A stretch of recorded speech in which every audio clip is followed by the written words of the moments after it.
Continuações no cinema. A velha maldição das sequências. A gente já viu isso acontecer 1 milhão de vezes. Um filme incrível sai, marca toda uma geração, vem uma sequência e normalmente ela é inferior ao primeiro. É só comparar Vingadores 1 e 2, Jurassic Park e a sua continuação, Os Incríveis 1 e... bom, vocês já entenderam. O primeiro normalmente brilha mais. Mas e se eu te disser que existe um estúdio que simplesmente quebrou essa regra e não só fez sequências que prestam, mas em muitos casos superaram a original? Pois é, senhoras e senhores, estamos falando da DreamWorks, a casa de Shrek 2, Kung Fu Panda 2, Gato de Botas 2, só sequência de peso, que pegou tudo de bom do primeiro filme e elevou à enésima potência. Mas calma lá, será que a DreamWorks sempre acertou a mão? Ou será que de vez em quando tropeçou feio e caiu de cara no chão? Bom, hoje nós vamos descobrir. Vamos fazer um raio-x de todas as continuações desse estúdio e ver onde ele brilhou e onde ele escorregou bonito. Inclusive já te adianto que teve um certo filme de 2024 que, bom, digamos que não fez jus à fama das boas sequências. Então se prepara aí, porque hoje nesse maldito canal vamos fazer uma análise completa sobre todas as sequências da DreamWorks.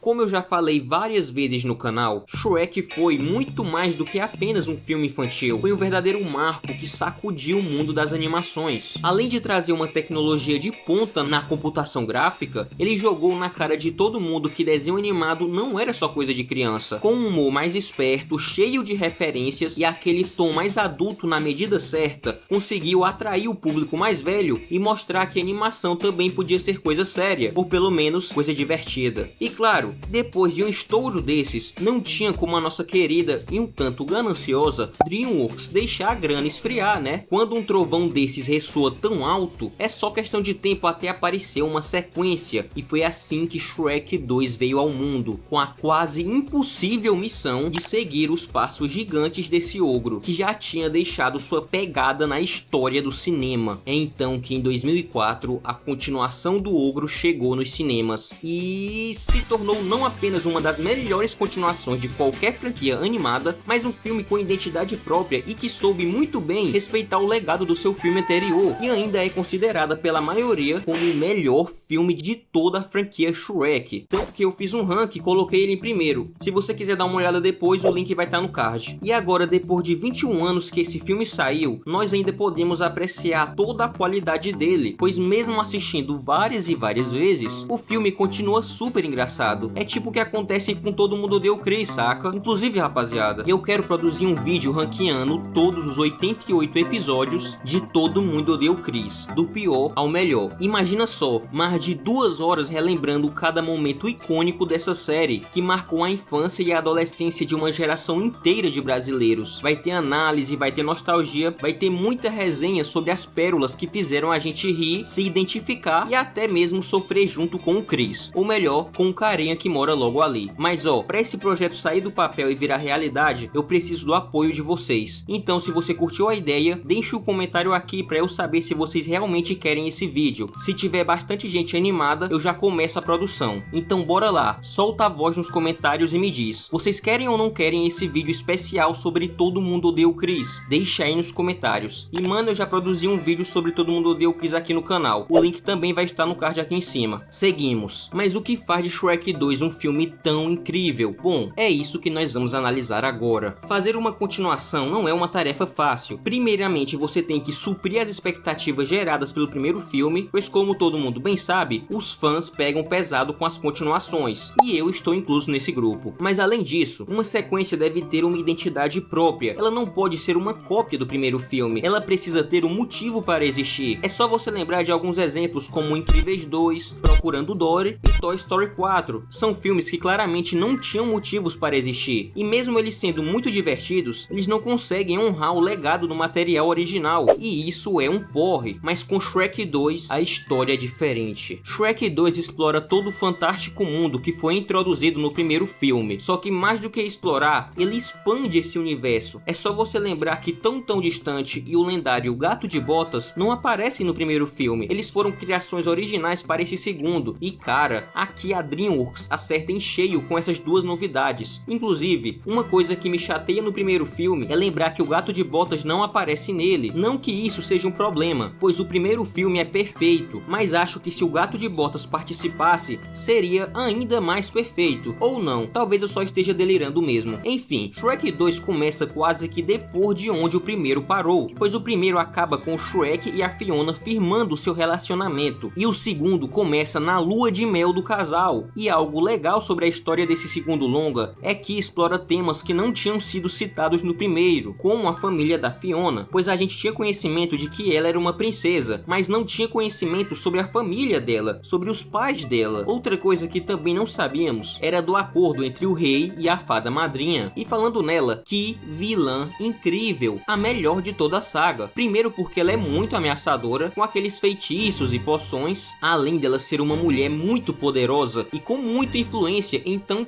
Distante. Ela é tipo uma mafiosa, saca? Mas além de apresentar essas ameaças, ela também se mostra uma estrategista ao atacar principalmente as fraquezas dos nossos personagens. Com o rei ela fica ameaçando revelar o segredo que ele era um sapo, e com o Shrek ela tenta manipular ele, dizendo que a Fiona sempre foi apaixonada pelo Encantado, além dela tentar manipular a Fiona também. E mano, sinceramente, eu acho que esse filme é praticamente perfeito. Eu adoro tudo nele. Cada aspecto que esse filme possui me agrada, e não é apenas um filme absurdamente engraçado. É um filme muito bem desenvolvido, onde todas as cenas ajudam a desenvolver um tópico da história. Uma história que se sustenta muito bem e que consegue desenrolar um arco comovente sobre a aceitação, mas sem ser igual ao primeiro. E cara, a dublagem desse filme é outro aspecto perfeito. Bussunda como Shrek, Mário Jorge como Burro, Alexandre Moreno como Gato de Botas, Isaac Bardavid como Rei Harold. Cara, essas vozes encaixam perfeitamente. É aquela típica dublagem brasileira de respeito. E sobre o aspecto sonoro, a trilha sonora desse filme é absurda demais. Talvez seja o filme da DreamWorks com a melhor trilha sonora. Foi o filme que mais soube usar bem a música I Need a Hero, naquela cena que é cinema demais, com o biscoito gigante junto do Shrek indo pro castelo, e o biscoitão se sacrificando. Coitado, o cara tinha acabado de nascer. O Gato de Botas lutando contra aqueles guardas, mostrando todas as suas habilidades como espadachim. Habilidades essas que viriam a ser mais exploradas em Gato de Botas 2, filme que a gente vai ver daqui a pouco. Todos os personagens se unindo para derrotar a fada madrinha e, é claro, o sacrifício do Rei Harold, um arco de redenção muito bem contado para o pai da Fiona. Cara, esse final é simplesmente o momento mais épico de toda a saga Shrek e um dos momentos mais épicos de toda a DreamWorks. Shrek 2 não é meramente uma continuação digna do primeiro filme, mas uma verdadeira obra-prima da animação. Ele eleva tudo o que fez o original ser tão amado, expandindo seu universo de forma brilhante, oferecendo um humor que agrada tanto crianças quanto adultos. É mano, sem dúvida, Shrek 2 é uma das melhores sequências da história do cinema e um dos maiores triunfos da animação. Queria que nunca me visse assim. Cara, e ele implicava com você. Burro.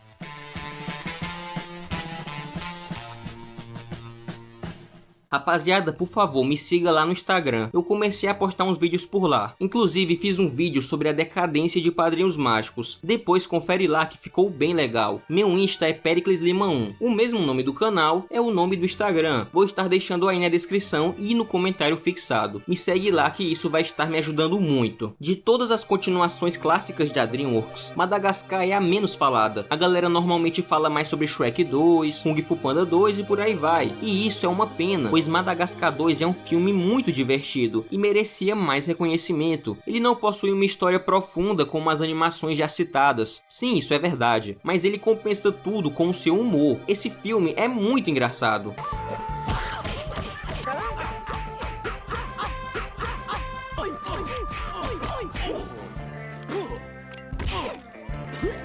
mas além de ser engraçado, ele também tem uma pitada de emoção que a gente vai analisar daqui a pouco. Mas começando do começo, o início já é bem promissor, quando é mostrado o bebê Alex se divertindo com seu pai, onde ele está aprendendo sobre como um leão de verdade deve agir. O problema é que ele prefere muito mais ficar brincando com borboletas. E depois de um vacilo, caçadores ilegais entraram no território e sequestraram o bebê Alex. O seu pai se esforça ao máximo numa perseguição épica até o carro, quando ele acha que vai salvar o seu filho, leva um tiro na cara. Ave Maria, doido! Ó o famoso 3K, tropa!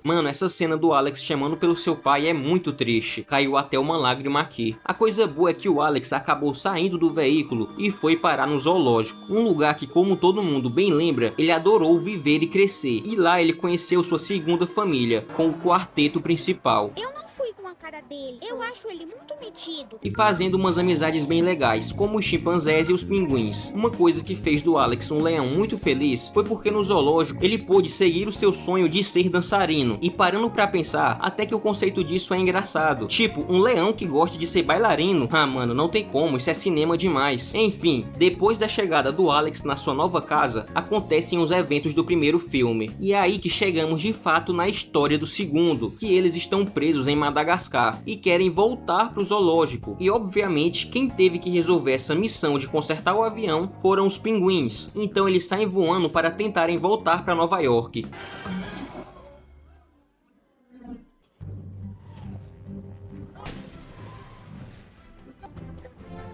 E é nessa viagem de avião que os arcos dos personagens são contados. É longe quando tu mordeu a minha bunda?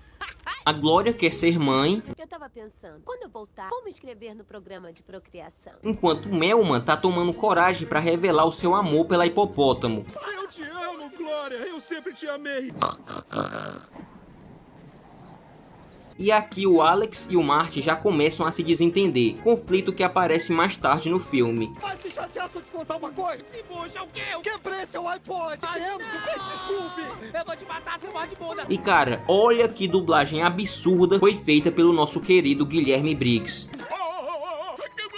Pode dar minha volta. Aqui é primeira classe. Não é nada pessoal, meu. É só que a gente é melhor do que tu. Aí, ô, escravo de bordo. Depois dessa treta do avião, o Alex se reencontra com a sua família, e ele descobre isso devido a uma marca de nascença na palma da sua mão. Um momento muito legal, que se conecta com o início do filme, e ajuda a explorar mais desse universo de Madagascar, com eles conhecendo uma savana e tendo contato com outros de sua espécie. Ideia muito legal e que justifica uma sequência, fazendo com que Madagascar 2 não tenha aquele sentimento de sequência desnecessária. Marty conhece outras zebras. Nossa, que galerinha mais bonitinha. Vocês gostam de correr? Mas é claro. É isso aí. Vocês até que mandaram bem. E ensina todos os truques que aprendeu na cidade grande. Bem-vindo ao bando, Marty. Eu sempre quis fazer parte de um bando. Esse é o cara. Melman também faz isso, se tornando um médico no local. Vocês não têm médico aqui? Bom, não temos mais. E se vocês pegarem uma gripe? A gente vai pro buraco da morte, morre. E Glória conhece o interesse romântico, talvez na cena mais icônica desse filme. Eu gosto assim, muito cheionas. Eu gosto assim, bem grandonas. Isto mais, se são carnudas. Cara, o Motomoto é muito brabo, e ele sim sabe como chegar em uma mulher. Nossa, gata, você é enorme. Tá inspirado, gorducho. Tava todo mundo se divertindo, todo mundo na paz, até que chega Macunga querendo sabotar as coisas, argumentando que o Alex deveria passar pelo ritual de iniciação, onde ele precisa lutar até a morte contra outro leão. E como o Alex nunca teve contato com esse tipo de brutalidade, acredita que seja uma batalha de dança. Antes dessa treta acontecer, é mostrada uma cena muito bonita, em que os personagens estão assistindo a um pôr do sol. Uma cena muito bem animada, mas que também representa a felicidade deles em se conectar com o lugar em que eles nasceram. É muito lindo, não é não? Pessoal, esse é o nosso lar. É então chegado o dia do combate mortal e Alex age como um verdadeiro palhaço, dançando ao invés de lutar, e merecidamente pega um na cara para ficar esperto. Houve um claro erro de comunicação entre o Zuba e o Alex, pois ele não havia entendido que era para lutar, e é claro que o pilantra do Macunga chega para tentar levar vantagem, falando que o Alex deveria ser banido, e como o Zuba não quer banir o próprio filho, renuncia o cargo de alfa, e o Macunga toma para si um verdadeiro golpe de estado. Depois dessa confusão, o Alex e seu pai estavam conversando, e o Zuba fala que o Alex deveria agir como um leão, e não como um bailarino. Isso aí é um baita exemplo de um choque de gerações. O Zuba, vindo de um mundo onde a sobrevivência é tudo, carrega essa mentalidade mais rígida, mais raiz. Para ele, a vida se resume a quem tem um rugido mais forte, a quem impõe mais respeito. Já o Alex, criado num ambiente totalmente diferente, vê as coisas por outro ângulo. Ele sabe que o mundo não precisa funcionar desse jeito, que força bruta nem sempre resolve tudo, mas como é que o Zuba poderia entender isso se nunca viveu essa realidade? E é aí que tá o ponto. Não é falta de amor, não é maldade, não é rejeição, é só um abismo de experiências que fez cada um enxergar o mundo de um jeito diferente, e isso acontece o tempo todo na vida real. Quantos filhos não sentem essa barreira com os pais? Quantos pais não ficam sem entender as escolhas dos filhos? Não é sobre um estar certo e o outro errado, é sobre caminhos que se desenharam em direções distintas. E o que resta então? O diálogo, porque no fim das contas nem sempre dá pra convencer, mas dá pra compreender, e às vezes entender o outro já é meio caminho andado. Do outro lado, o Melman está agindo como um verdadeiro médico nesse reino animal, até que do nada ele começa a cair na própria armadilha. Ele se convence de que está doente com uma doença que nem sequer existe. Olha só a ironia, o cara que cuida dos outros é o primeiro a acreditar num problema inventado. Enquanto isso, o Marty está vivendo uma experiência completamente diferente. No começo ele acha o máximo descobrir que todas as zebras são praticamente idênticas, não só na aparência, mas no jeito de ser. Mas aí vem o baque. Se todo mundo é igual a ele, o que faz dele especial? De repente aquele brilho some e ele se sente só mais um no meio da multidão. E isso bate fundo, porque vamos combinar, quem nunca teve essa crise? Quem nunca parou pra pensar, e se eu for só mais um? Será que eu faço diferença? E é aí que Madagascar 2 manda aquela crítica social foda. No zoológico, cada um deles era único. O leão, a zebra, o hipopótamo, todos especiais, insubstituíveis. Mas na savana, lá tem centenas de milhares como eles. O choque de realidade é inevitável, e o impacto emocional desse momento só reforça como a DreamWorks sabe fazer sequências que não continuam a história, mas ampliam a mensagem do primeiro filme de um jeito que faz a gente refletir. Cinema demais. De repente as coisas mudam rumo. No começo estavam todos felizes por estarem juntos em um lugar novo, mas agora todos estão tristes pelos problemas que esse lugar novo trouxe. Porém nem todos estão tristes. A Glória é a única que gostou do novo lugar, e isso faz ela discutir com o Melman. Pode paquerar o gostosão depois que eu partir. Por que você tá querendo murchar minha bola? E quem te disse que você tá com essa bola toda? Colega, pode parar. Se você parar de pisar na minha bola. E qual é, Mel? Mas O Alex e o Martin estavam dialogando até que outra zebra chega e o leão se dá conta de que não estava conversando com o Martin, e isso só aprofunda a crise existencial que o Martin estava sentindo. Resumindo, tá todo mundo com a cabeça ferrada. É triste imaginar que o Martin não se sentia especial nem para o seu melhor amigo, mas continuando, a coisa ficou tão feia que o Melman cavou seu próprio túmulo e ficou lá esperando ir dessa para uma melhor. Então o rei Julian chega para dar aquela velha motivada, dizendo que se ele está prestes a morrer, é melhor fazer todas as coisas que ele sempre quis fazer, e o conselho funciona. Melman se sente motivado a falar a verdade pra Glória, e ela estava numa situação a sós com o Motomoto, e percebe que ele não é o tipo de cara que ela gosta. diz qual é a coisa que você mais gosta em mim. Você é carnuda. Você é enorme. Já disse isso. E no time perfeito, chega o Melman revelando indiretamente todo o seu amor por ela, e aí ela se dá conta de quão vazio era o Motomoto, pois o Melman fez ela se sentir especial, e talvez seja isso o principal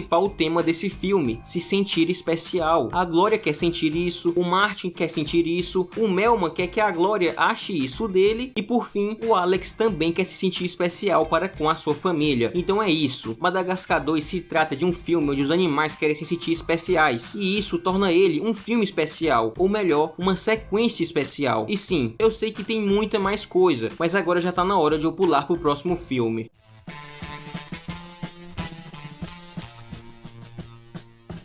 Depois do absurdo sucesso de bilheteria que foi Kung Fu Panda 1, a dona DreamWorks não iria deixar essa mina de ouro parada e já encaminhou logo uma sequência. E meus amigos, que sequência! Esse pra mim é o melhor filme de todo o estúdio e, na minha humilde opinião, um dos melhores filmes de todos os tempos. Cada detalhe, cada aspecto desse filme está tudo na medida certa. Basicamente é um filme perfeito e nós vamos analisar um pouco mais sobre isso agora. Kung Fu Panda 2 mergulha de cabeça no passado do Po, enquanto continua sua jornada como lendário dragão guerreiro. Mas não é só pancadaria e chutes giratórios, é uma verdadeira busca por identidade, entre proteger o Vale da Paz e lidar com suas relações pessoais, principalmente com seu pai. Po se vê diante de uma pergunta que ecoa como um trovão: quem ele realmente é? E é aí que a magia acontece. No auge da história, quando o caos parece engolir tudo, Po encontra a resposta onde menos espera. Naquele momento em que conversa com a anciã, a verdade se revela como um rio que finalmente encontra o mar. A paz interior tão falada deixa de ser um conceito vago e se torna palpável, como um verdadeiro toque do destino. E que cena, hein? O peso da jornada, o passado se entrelaçando ao presente, a música elevando tudo a outro nível, é brilhante. Cada nota da trilha sonora parece vibrar junto com o espírito do Po, transformando aquele instante em pura arte. Se existe uma obra-prima da DreamWorks, com certeza ela se chama Kung Fu Panda 2. O primeiro aspecto notável dessa sequência é a sua direção de arte, pois aqui em diversos momentos são utilizados outros tipos de animação, além da já estabelecida animação e computação gráfica. A primeira cena do filme já é contada através de um estilo de arte que se chama teatro de sombras, o que, além de ser visualmente muito bonita, ainda denota um respeito muito grande à cultura chinesa. Não é à toa que esse filme fez tanto sucesso na China. Outro ponto que chama bastante a atenção nesse longa é o seu tom mais sombrio, comparado ao primeiro filme, onde nele era tratado principalmente o aspecto físico do Po, e esse segundo está mais relacionado ao aspecto psicológico, com o Po confrontando sua maior fraqueza, que é se sentir abandonado pela sua própria família. As cores ajudam bastante a representar isso. O primeiro filme tinha uma coloração mais amarelada, simbolizando a dúvida que o Po tinha sobre não se sentir o verdadeiro dragão guerreiro, sobre duvidar do seu potencial. Já o segundo possui um tom de cor mais avermelhado, simbolizando a negação que o protagonista estava sentindo, negando seu passado e as suas inseguranças. E o terceiro tem uma coloração esverdeada, representando a esperança que o dragão guerreiro traz, agora no auge do desenvolvimento físico, mental e espiritual. E é por essas e outras que eu considero essa trilogia como a suprema das animações. A profundidade narrativa desses filmes é muito bem trabalhada, fazendo todos eles terem um grande significado por trás da sua existência. E para os haters do terceiro filme, eu desafio você a fazer uma crítica negativa sobre ele. Explique aí nos comentários por que você acha esse filme ruim, porque eu pelo menos considero ele perfeito igual aos outros dois. Seguindo, como dito antes, o filme começa contando através do teatro de sombras a origem do vilão, Lord Shen, o pavão mais psicotapa das animações. Os pais de Lord Shen, que eram os governantes de uma cidade chinesa, criaram os fogos de artifício, com o intuito de trazer luz e felicidade para o povo da cidade. Mas Lord Shen viu maldade nisso ao descobrir que a pólvora poderia ser utilizada como arma. Com medo do futuro de seu filho, os pavões reais foram consultar uma anciã que lhe contou que se o Shen seguisse por esse caminho, iria ser derrotado por um guerreiro preto e branco. E aqui vemos como o Shen escolheu errado, pois o certo a se fazer era abandonar essa maldade para não ser derrotado pelo guerreiro preto e branco. E ao invés disso, ele foi lá e erradicou a espécie dos pandas, com o objetivo de se livrar do seu destino. Mas assim como o Hugo falou no primeiro filme, às vezes erramos nosso destino pelo caminho que tomamos para evitá-lo. Lord Shen, depois de toda essa maldade, volta sorridente para seus pais, achando que eles o receberiam com orgulho. Mas o que ele vê em seus rostos é um sentimento muito diferente do orgulho, é um sentimento de decepção. Eles o banem de sua cidade por ter cometido um ato tão cruel. E a tristeza do Shen não é ter sido banido por seus pais, é porque ele sentiu que seus pais não o amavam. No momento presente, o Lord Shen aparece trabalhando junto de seu exército para a construção das armas que vão dominar a China, e manda seu exército ir atrás de mais metal para construir mais armas. E cara, olha que beleza de animação é esse covil do Lord Shen. E o filme é inteiro cheio de planos bonitos como esse. O primeiro momento que o Shen aparece, quase que coberto por sombras, já mostra o quão superior esse vilão se sente, ainda mais com esse diálogo. diálogo. A China será minha.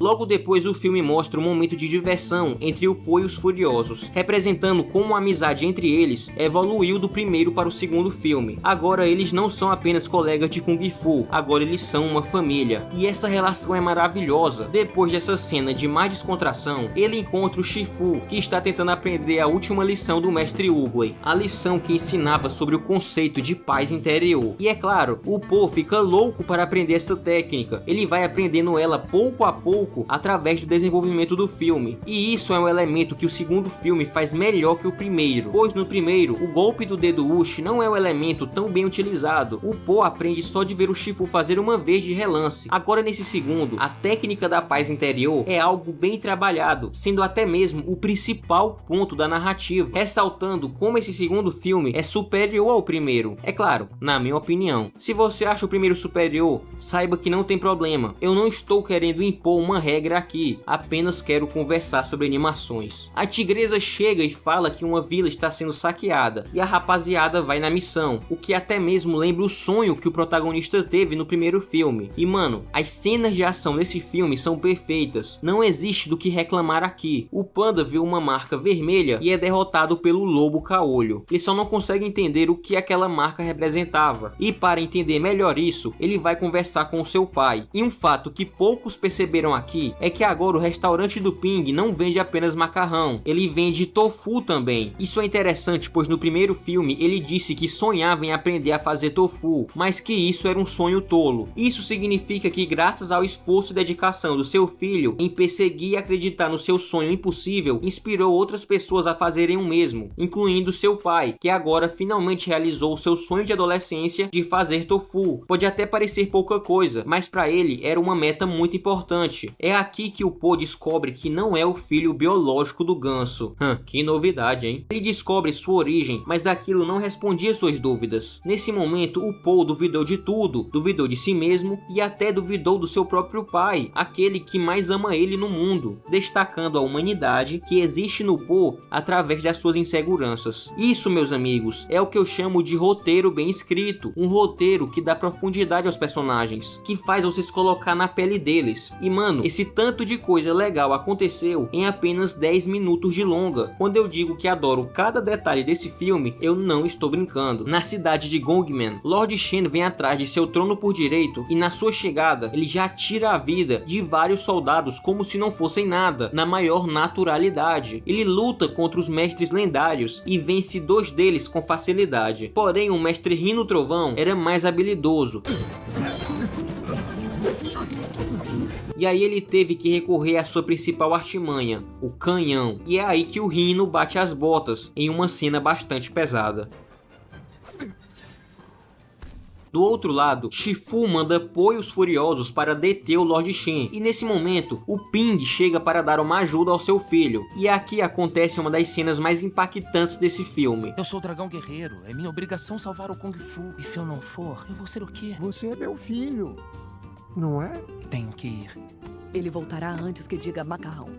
Macarrão. Mano, esse momento atinge o mais profundo lugar da minha alma. É sério, isso é triste de verdade. Ainda mais quando a gente lembra que o Ping é um dos melhores pais das animações, pois o sentimento que ele tem para com seu filho é genuíno e incondicional. É um amor crível que faz o público simpatizar com o personagem. O principal questionamento que essa história tenta te passar é: quem é você? Ou melhor, quem eu sou? A premissa desse longa é uma grande análise sobre existencialismo. Qual é o seu lugar nesse mundo? Resposta essa que é dada completamente apenas no final da trilogia. Quem é você? Eu tenho feito a mesma pergunta. Serei eu o filho de um panda? O filho de um ganso? Um aluno? Um professor? Que eu sou todos eles. Mano, se depois de assistir essa cena, você ainda dizer que Kung Fu Panda 3 é um filme ruim, eu vou perder a paciência. Brincadeira, brincadeira. Você tem o direito de achar o que quiser. Não estou querendo impor regras aqui. Cada um gosta ou desgosta do que achar melhor. melhor. A rapaziada do Kung Fu continua na sua jornada para enfrentar o Shen. Nessa jornada, o Po começa a ter pesadelos com aquilo que ele mais sente medo, do abandono dos seus pais biológicos. Reforçando o que eu falei sobre a direção artística do filme, pois aqui novamente a animação muda, mas dessa vez para um estilo em 2D semelhante a um anime. Ele sonha que seus pais nunca lhe amaram, e isso deixa uma dúvida de que o Po tem algo de errado dentro de si, pois se ele foi abandonado quando era um bebê, ele nunca nem foi digno de ser amado. Mas como todos nós sabemos, ele estava completamente errado. Foi um problema criado apenas pela sua própria cabeça, e na verdade o Po sempre foi muito amado pelos seus pais, tanto que a mãe dele se sacrificou para salvá-lo. A tigresa chega para ajudar o panda a passar por essa barra, mas ele não quer dividir seus problemas para parecer mais durão, tá ligado? Enfim, rapaziada, eu ainda tenho que analisar vários outros filmes e esse vídeo tá ficando longo demais. Então o final de Kung Fu Panda 2 vai ser postado em um vídeo solo falando apenas desse filme. E se você quer acompanhar o final dessa análise da segunda aventura do Panda Balofo, se inscreve no canal e ative o sininho para não perder esse futuro vídeo. Enfim, próximo.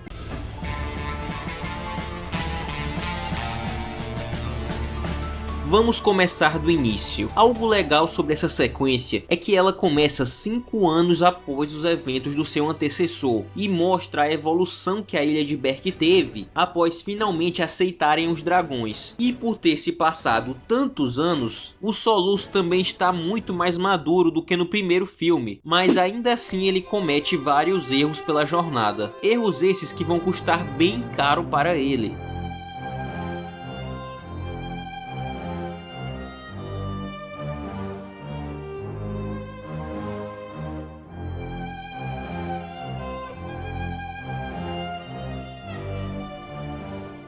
Uma adição legal ao grupo dos Cavaleiros de Dragão foi o Eret, filho de Eret, pois os secundários dessa franquia, tirando a Astrid, normalmente agem mais como alívios cômicos, então ter outro personagem mais durão é bem legal. Ele também possui um arco de redenção, começando como um vilão para depois se unir ao grupo, e isso dá mais personalidade para ele. Mas talvez o que seja o ponto mais bem desenvolvido desse filme foi a relação entre o Stoico e a Valka. Eles têm muita química, e todas as interações entre eles agregam para o desenvolvimento da história. Pena que não dura muito tempo, né?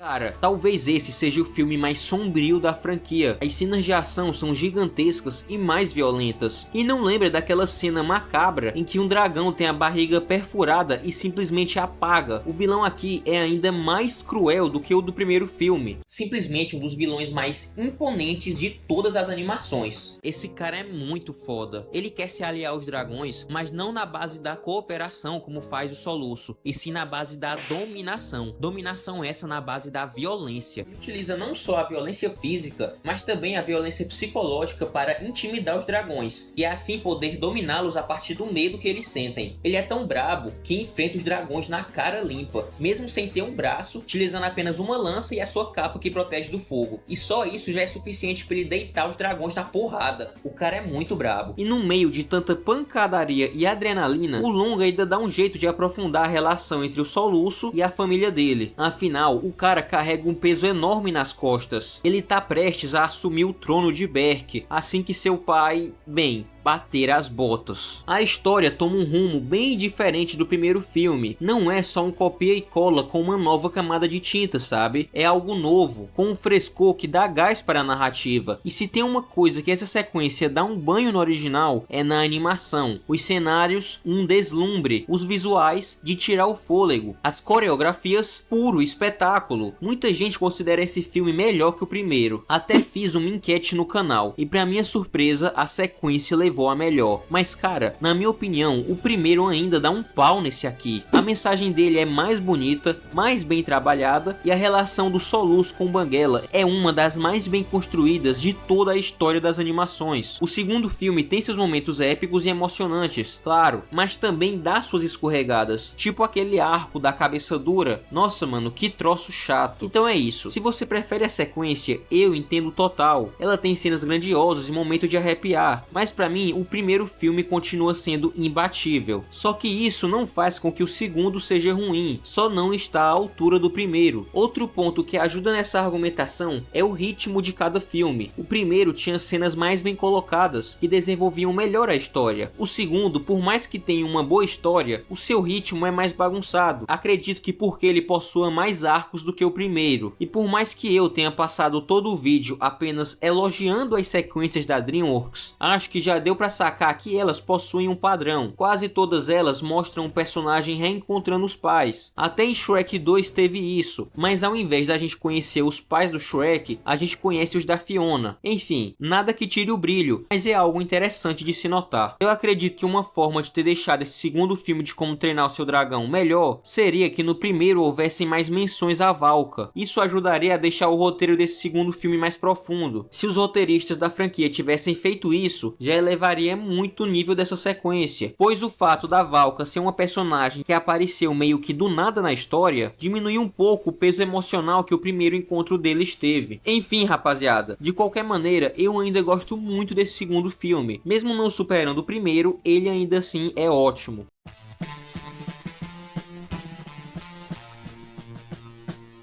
Finalmente chegamos em um filme péssimo. É até triste lembrar que depois de analisar essas 4 joias da animação, vou ter que falar sobre essa merda. Mano, eu ainda tô me recuperando de ter falado sobre aquelas péssimas cópias de Kung Fu Panda do vídeo passado. E agora já vou ter que analisar outro filme péssimo. Poxa, mano, não dá pra ter um vídeo de paz nesse canal. Sempre tem que haver uma podridão a ser analisada.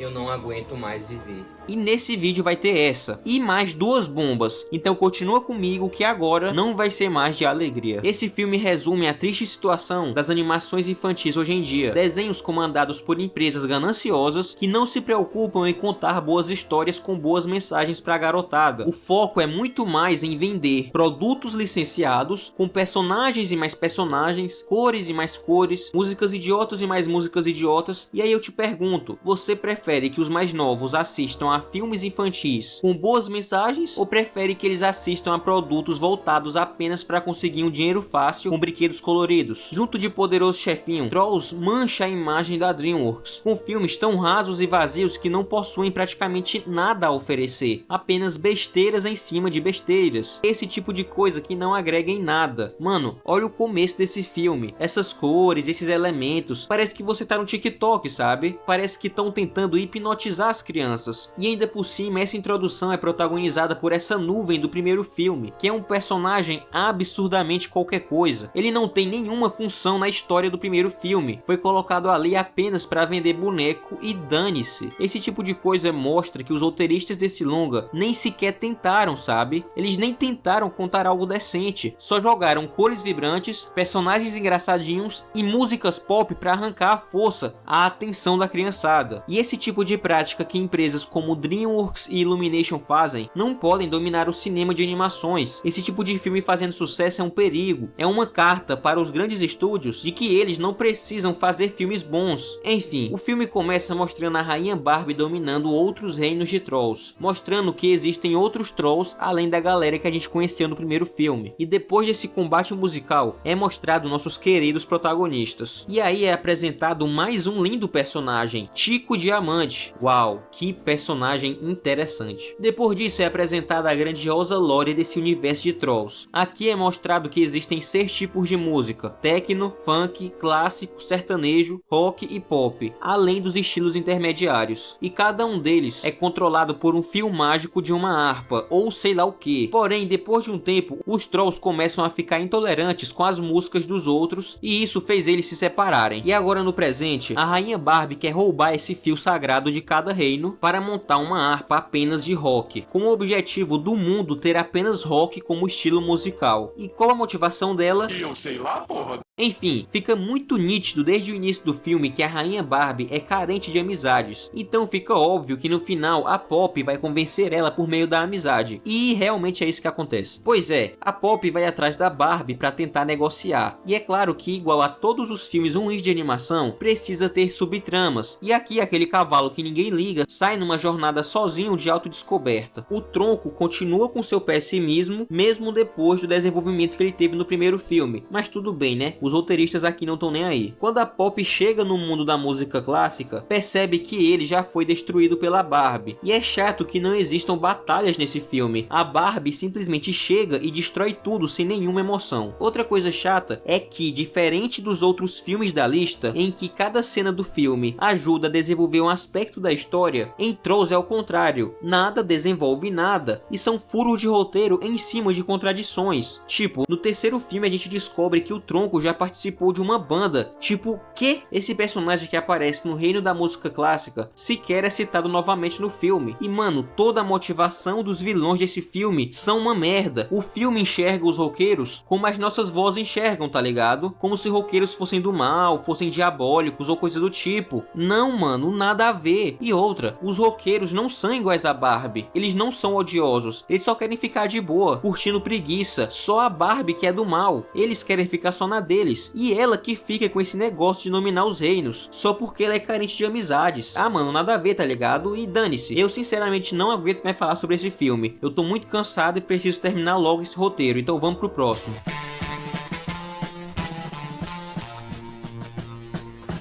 Algo que eu falei bem pouco no canal é como eu amo o primeiro filme dos Croods. Eu adoro esse filme, adoro como os personagens são bem desenvolvidos, o arco do personagem Grug é um dos melhores de toda a DreamWorks, e a relação entre ele e a sua filha é muito bonita de se acompanhar. O, entre aspas, sacrifício que ele faz no final é lindo. Mano, eu realmente amo Os Croods 1. E se você também gosta muito desse filme, deixa aí nos comentários. Às vezes eu acho que esse filme não recebe o valor que merece, então comente aí o que você acha de Os Croods 1. E mano, existem pessoas que acreditam que esse filme é uma alegoria ao mito da caverna de Platão, e eu não duvidaria disso, pois a DreamWorks adora dar significados reais aos seus filmes. É só lembrar que Fuga das Galinhas é uma alusão ao Holocausto e Príncipe do Egito foi escrito com base no livro Êxodos da Bíblia. E qual é a história de Croods 2? Bom, nesse segundo filme, em busca de um habitat mais seguro, os Croods descobrem um paraíso que atende todas as suas necessidades. Entretanto, outras pessoas já moram nesse lugar, os bem melhores, uma família que se considera melhor e mais evoluída. À medida que as tensões entre os novos vizinhos começam a aumentar, uma nova ameaça impulsiona os dois clãs em uma aventura épica que os força a abraçar suas diferenças, extrair forças um do outro e construir um futuro juntos. E é a partir da relação entre os Croods e os bem melhores que a gente começa a nossa discussão sobre esse longa e por que ele é um bom filme. O segundo filme mostra um choque de realidade. De um lado, a galera toda moderninha e good vibes, vivendo numa bolha de tranquilidade, sem se preocupar com boletos ou com a fatura do cartão parcelada em 12 vezes, cheia de juros. Do outro lado, os Croods, que representam aquela turma que precisa ralar para conseguir o básico, tipo conseguir comida e água, sabe? Pois é, meu amigo, a vida real não é fácil. Mesmo se passando numa era pré-histórica, a DreamWorks fez um ajuste fino e colocou ali uma baita crítica social disfarçada de comédia e aventura. Enquanto os bem melhores flutuam na leveza de uma vida sem perrengues, os Croods lutam para se encaixar no mundo que parece não ter sido feito para eles. No fim, não é só sobre a convivência entre pessoas evoluídas e homens das cavernas, mas sobre como certas diferenças de classe atravessam o tempo e se camuflam de novas formas. Eu só não esperava me identificar tanto, mas pelo visto eu faço parte dos Croods e nem sabia. Outra sacada genial do roteiro é a hipocrisia escancarada dos bem melhores. No começo eles parecem gente boa, super altruístas, sempre prontos para ajudar o próximo, mas é só a máscara cair que a coisa muda de figura. Quando ninguém tá olhando, o desprezo deles transborda e fica claro que no fundo eles têm nojo daqueles que juram se importar. Se isso soa familiar, não é à toa. Esse tipo de gente está por aí em todo canto. Nas redes sociais, adoram bancar os justiceiros, espalhando discursos bonitos sobre empatia e igualdade, mas na vida real passam longe de quem não tá no mesmo patamar financeiro que eles, como se a pobreza fosse uma doença contagiosa, saca? É aquela velha história. Pra muita gente, o que vale não é o caráter, mas o saldo bancário. Triste, sujo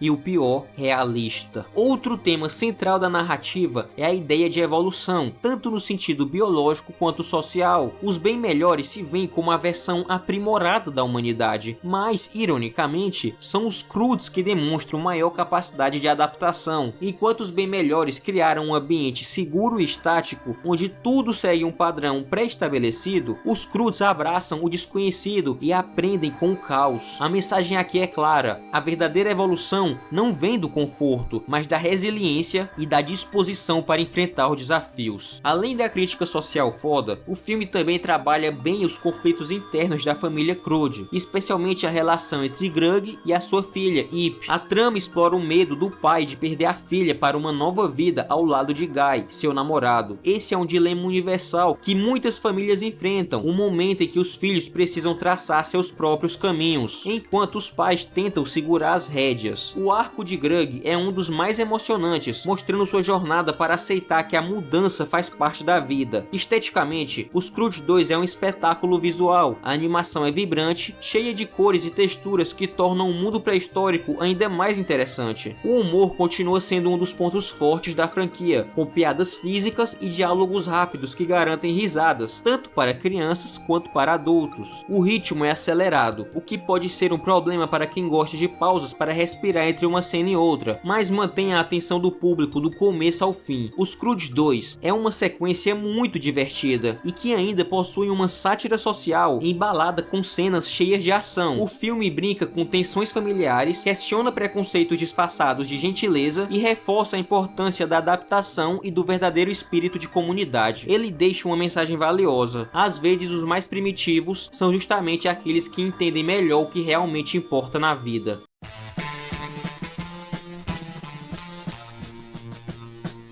É triste lembrar que esse filme, por ser um lixo tão asqueroso, marcou uma fase bem sombria da DreamWorks, onde ela estava lançando aberrações como Trolls 2 e Spirit Remake, filmes que nem de longe fazem jus a esse grande estúdio de animações. É triste pensar que o mesmo estúdio, que já nos entregou uma história grandiosa, cheia de camadas e simbolismos, agora se contenta em lançar filmes sem alma, feitos para encher os bolsos. A DreamWorks, que um dia criou uma história lendária, inspirada nos horrores e redenções da Segunda Guerra Mundial, nesse período pareceu presa num ciclo de produções descartáveis, onde o único propósito é garantir um retorno rápido de bilheterias. Talvez tudo tenha começado depois dos anos 2010, uma época em que o estúdio ainda se esforçava para contar boas histórias, mas colhia fracassos. A Origem dos Guardiões, Turbo, As Aventuras de Peabody Sherman, todos esses filmes tinham coração, mas não encontraram seu público. Foi aí que a DreamWorks mudou de estratégia, deixou de lado a ambição narrativa e apostou em um caminho mais seguro, filmes mais infantis, mais comerciais, mais esquecíveis. E o pior, deu certo. O estúdio percebeu que no fim das contas não adianta nada criar histórias incríveis se ninguém está disposto a ouvi-las. Então, em vez de desafiar o público, passou a servi-lo de forma mais cômoda possível. O brilho da inovação se apagou e no lugar dele ficou só a sombra do que a DreamWorks já foi um dia. Se o primeiro Poderoso Chefinho já era um filme que dividia opiniões, a sequência consegue a façanha de ser pior e mais esquecível ainda. Poderoso Chefinho 2 tenta expandir a história do bebê de terno e gravata, mas acaba se perdendo em um roteiro preguiçoso, um humor forçado e uma trama que parece existir apenas para justificar a continuação de uma franquia que nunca teve profundidade suficiente para tanto. O primeiro filme, apesar de sua premissa absurda, ao menos conseguia se sustentar com a ideia de que tudo poderia ser fruto da imaginação infantil. Já a sequência joga isso pela janela e duplica a insanidade, transformando a narrativa em algo completamente artificial. Dessa vez os irmãos, agora adultos, voltam à infância graças a uma fórmula mágica. E qual o motivo disso? Eu sei lá, porra. Essa decisão soa menos como um recurso narrativo e mais como um jeito preguiçoso de repetir a dinâmica do primeiro filme, sem esforço algum para inovar. A comédia aqui é um festival de piadas visuais e trocadilhos bobos, que na maioria das vezes não funcionam. O humor parece ter sido escrito no piloto automático, sem time ou criatividade, e a necessidade constante de ação transforma o filme em um grande amontoado de cenas hiperativas que mais cansam do que entretêm. A tentativa de incluir referências para os adultos até existe, mas são tão genéricas que passam despercebidas. Enquanto o primeiro filme ao menos construiu uma dinâmica entre o Tim e o bebê chefe, a sequência não sabe muito bem o que fazer com seus personagens. Tim é reduzido a um pai inseguro e caricato, enquanto Ted, que antes tinha uma presença marcante, aqui se torna um figurante de luxo. A nova adição, Tina, a filha caçula de Tim, tenta assumir o posto de protagonista, mas nunca chega a ser memorável. O vilão, esquecível e sem qualquer ameaça real. No fim das contas, Poderoso Chefinho 2 não tem nada a dizer, enquanto muitas animações ao menos tentam inserir uma mensagem relevante sobre família, amadurecimento ou aceitação. Esse filme apenas joga conceitos aleatórios, sem nem tentar desenvolvê-los. A trama sobre a relação entre pais e filhos é rasa, sem peso emocional suficiente para causar impacto. O resultado é um filme que não diverte tanto crianças e muito menos engaja os adultos. No geral, Poderoso Chefinho 2 é um exemplo claro de uma sequência feita apenas para lucrar em cima da popularidade do original, sem esforço para justificar sua existência. O filme é barulhento, apressado e no final completamente esquecível. Se a DreamWorks já foi um sinônimo de animações criativas e ousadas, aqui ela prova que também sabe cair no clichê e na fórmula fácil. Uma continuação que ninguém pediu e que sinceramente ninguém precisava.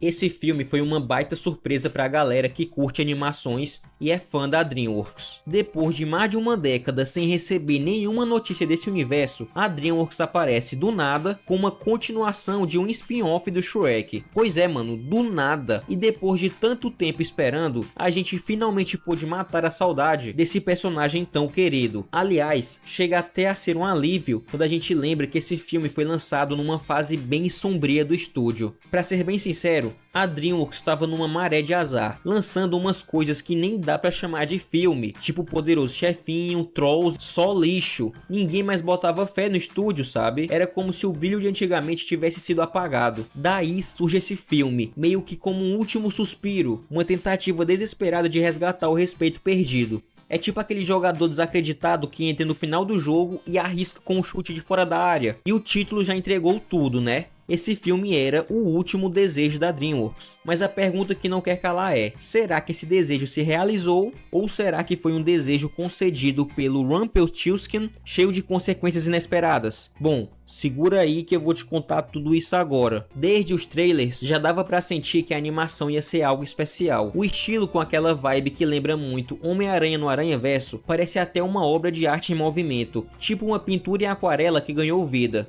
É incrível ver como o filme do Aranha mudou o jogo das animações, né? Não só o Gato de Botas, mas também Caras Malvados e Robô Selvagem pegaram essa onda e trouxeram algo único, com identidade própria e um dinamismo que prende o olhar. E o gato, bom, todo mundo sabe que ele é puro carisma, só que ele vai além disso, sabe? Ele não é só um rostinho simpático com um chapéu estiloso, ele é um herói, aquele tipo de herói que se joga no perigo, que põe a vida dos outros antes da própria, especialmente quando se trata de quem ele ama. Mas ser herói não é só glamour e aplausos, é uma jornada que no fundo pode ser bem solitária. Todo mundo precisa do que ele faz, mas quem é que realmente enxerga quem ele é quando tira as botas e larga a espada? Ninguém quer o gato, o garoto órfão de San Ricardo, só o gato, o herói. E isso pesa. A abertura do filme já dá o tom, como um prelúdio cantado. Ele canta com a confiança de quem nunca foi tocado por uma lâmina, como se a coragem dele fosse feita de aço. Ele desafia a morte, brinca com ela como quem brinca com fogo.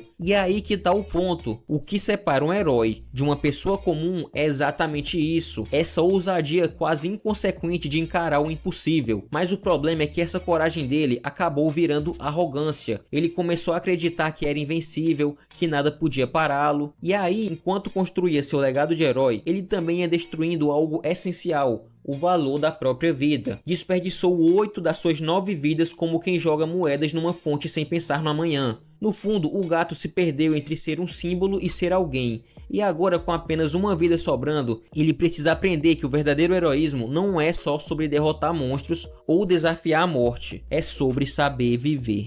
O Lobo da Morte é, sem dúvida, o melhor vilão da DreamWorks, desde o inesquecível Lord Shen de Kung Fu Panda 2, lançado lá em 2011. O que torna ele tão único é que, ao contrário do Shen, ele não tem nenhum laço emocional profundo com o protagonista. Quer dizer, ele nem deveria ter uma conexão com o Gato de Botas, mas tem. E tudo isso por causa do trabalho dele. Só que nesse trabalho, ele se sente ridicularizado pelo gato. E é aí que a coisa fica interessante. Esse lobo é pura ameaça. Sério, ele dá um arrepio em cada cena. E o mais impressionante é como tudo isso é construído na perspectiva do gato. A gente sente na pele o medo do personagem. Aquela ansiedade esmagadora que virou tema de tanta conversa na internet é quase palpável. Parece até que o lobo está ali, te encarando do outro lado da tela. A atmosfera que cerca esse vilão é de arrepiar. Parece saída de um filme de terror. O gato, que passou a vida toda desafiando a morte como se fosse só mais uma aventura, agora é ele que está sendo desafiado. E a morte não veio só para cobrar o preço. Não. Ela quer que ele sofra. Quer mexer com a cabeça dele. Dá pra ver como o psicológico do gato vai pro ralo, e isso é feito de um jeito tão brutal que é impossível não se sentir tão vulnerável quanto ele. E o design desse vilão, cara, aqueles olhos vermelhos como sangue, queimando de propósito, são a essência do perigo. Ele se contrapõe aos olhos verdes do gato, que lembram esperança. É como se cada encontro entre os dois fosse uma luta entre desespero e sobrevivência, medo e coragem. Agora, aquele assobio, nossa, que coisa genial. Toda vez que ele soa, é como se o ar fosse sugado da cena. A gente sabe que a morte está por perto, que ela tá só esperando a hora de dar o bote. É como ouvir um aviso, não adianta correr porque eu tô aqui. E o gato, que sempre foi tão destemido, se desmonta. Pela primeira vez ele sente medo, medo de verdade. E isso coloca um peso absurdo na trama. A urgência, o pânico, a sensação de que o tempo está acabando. Tudo isso é transmitido de um jeito que prende a gente na cadeira. No fim, o Lobo da Morte é mais do que um vilão. Ele é uma força da natureza, uma entidade que personifica o inevitável. E ao mesmo tempo é um lembrete cruel de que até os mais valentes têm medo quando olham nos olhos daquilo que sabem que não podem vencer. Gato de Botas 2 é uma daquelas histórias que pegam a gente de jeito. Quando ele se dá conta de que tá na última vida, vem o estalo. A vida não é infinita e cada momento importa. Cada risada, cada aventura, cada pausa para respirar. E o que seria da vida sem as pessoas ao nosso redor? O gato, que sempre foi meio solitário, descobre que a felicidade não tá nos troféus ou na fama, mas nos laços que a gente constrói. Kit Patamansa, com seu jeito esperto e coração ferido, e Perrito, o cachorrinho mais otimista e puro do mundo, mostram para ele que a verdadeira riqueza é ter com quem dividir o caminho, mas não para por aí. O lobo aparece, e não é uma metáfora delicada, não. É um lobo ameaçador que faz o gato encarar seu maior medo. E aí ele percebe, viver com medo não é viver de verdade, é só existir. Aceitar que um dia o fim chega é, ironicamente, o que dá sentido para essa jornada que a gente chama de vida. No meio disso tudo, cada personagem está em busca de algo. Uns querem poder, como João Trombeta, outros querem uma família, como é a Caixinhos, e outros só querem uma segunda chance, como é o caso do gato. Mas no final, a lição bate como um trovão. A felicidade não é um desejo mágico, ela é construída, tijolo por tijolo, com escolhas e atitudes. Simplesmente o filme mais profundo e bonito dessa franquia. Gato de Botas, pra mim, é o melhor filme dessa saga e o segundo melhor filme da DreamWorks, perdendo apenas para Kung Fu Panda 2, que na minha opinião é a melhor animação de todos os tempos.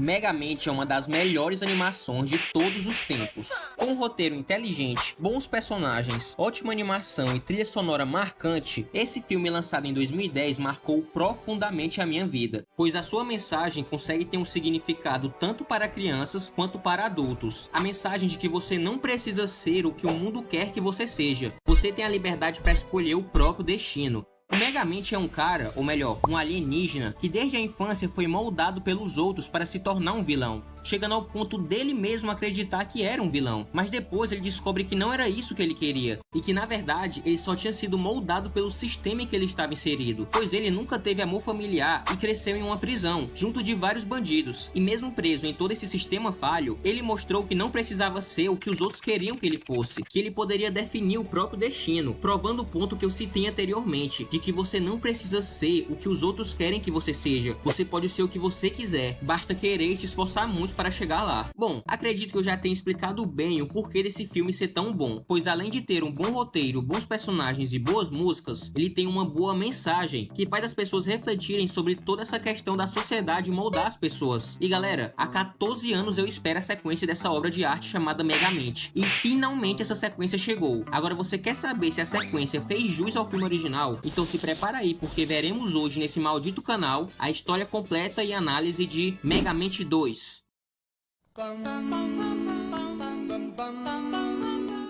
O filme começa com esses 3 idiotas vestidos de peixe querendo roubar um peixe incrustado de diamantes. E aí aparecem os nossos heróis, Megamente e Criado. Porém, o nome do criado não é mais Criado, agora ele se chama Truta. E sabe qual é o motivo dessa alteração de nomes? É porque, em inglês, o nome do criado era Minion. E pra não confundir com os Minions do meu malvado favorito, eles trocaram os nomes. Uma coisa extremamente nada a ver. Mas tudo bem, esse filme vai ter coisas muito piores, podem ter certeza. Agora, continuando, o Megamente usa uma máquina de portais que parece que foi tirada de Rick and Morty e derrota os 3 malucos vestidos de peixe. E só nesse início você já percebe a pior coisa desse filme, sua animação. Sabe aquela empresa brasileira que fez filmes como Carrinhos, Ursinho da Pesada e Ratatouille? Pois é, parece que foi ela que fez esse filme, porque a animação é terrível. Sério, ela não tem nenhum acabamento. Parece que foi feita com a bunda.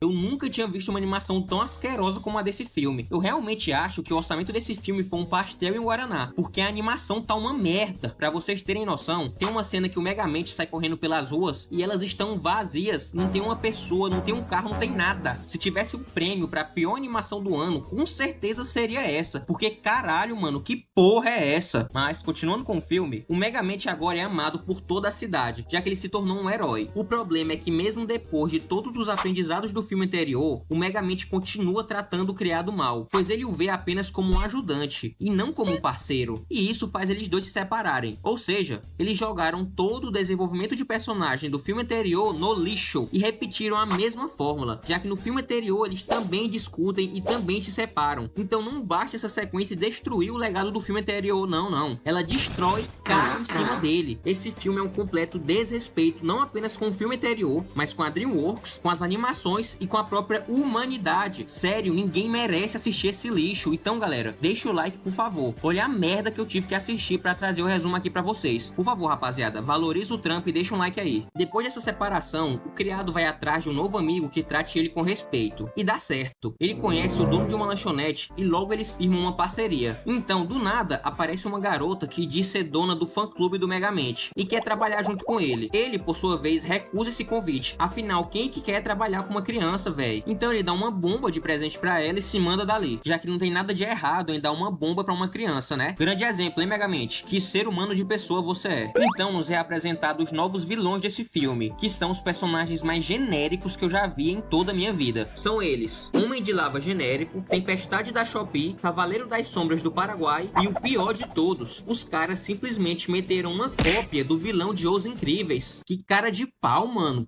Puta que pariu. E a história desses vilões é a seguinte: eles eram parceiros de crime do Megamente que foram presos junto com ele. Estavam esperando ele dar um sinal para eles poderem sair da cadeia e colocar em prática um plano que eles já tinham bolado antes. Agora, se você quiser saber por que nada disso foi citado no primeiro filme, problema seu, porque o filme não explica. Ele realmente não tá nem aí pro roteiro. Os vilões se juntam e decidem do nada sair da cadeia. Ou seja, eles poderiam ter saído de lá na hora que quisessem, mas não, eles ficaram lá porque, sei lá, a cadeia é um lugar legal. Mano, é sério, esse filme não tá nem aí pra nada, não explica nada, é um filme muito foda-se, tá ligado? O Megamente, que é um medroso, esconde a verdade dos vilões e fala que, na verdade, esse lance de ser herói é só uma farsa, e ele formou uma dupla de vilania com a Rosane Rocha. E o pior é que esses idiotas ainda acreditam nessa mentira, mano.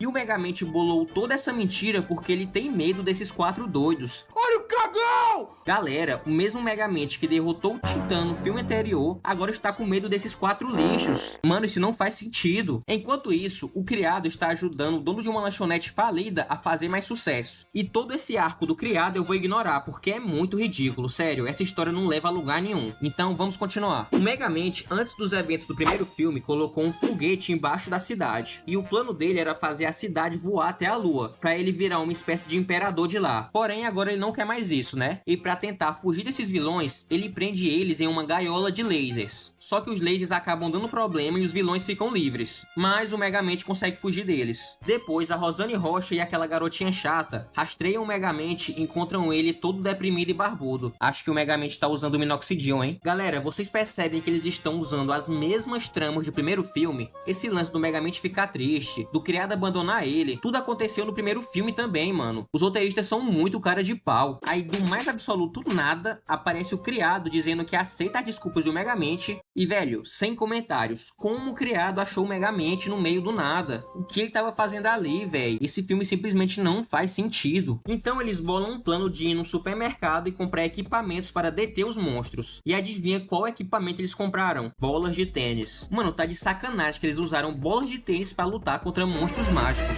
Esse filme fica cada vez pior. Sério, eu não aguento mais assistir essa merda. É então que tudo dá errado e a cidade é lançada pro espaço. Mas o criado consegue se infiltrar no laboratório e desativa os foguetes. E a cidade começa a cair em queda livre. Então você pensa, já que a cidade tá caindo, todo mundo vai morrer, né? Mas não. Simplesmente a cidade cai de centenas de metros de altura e não acontece nada. Ninguém se machuca, nenhum prédio quebra, fica todo mundo tranquilo e vida que segue, tá ligado?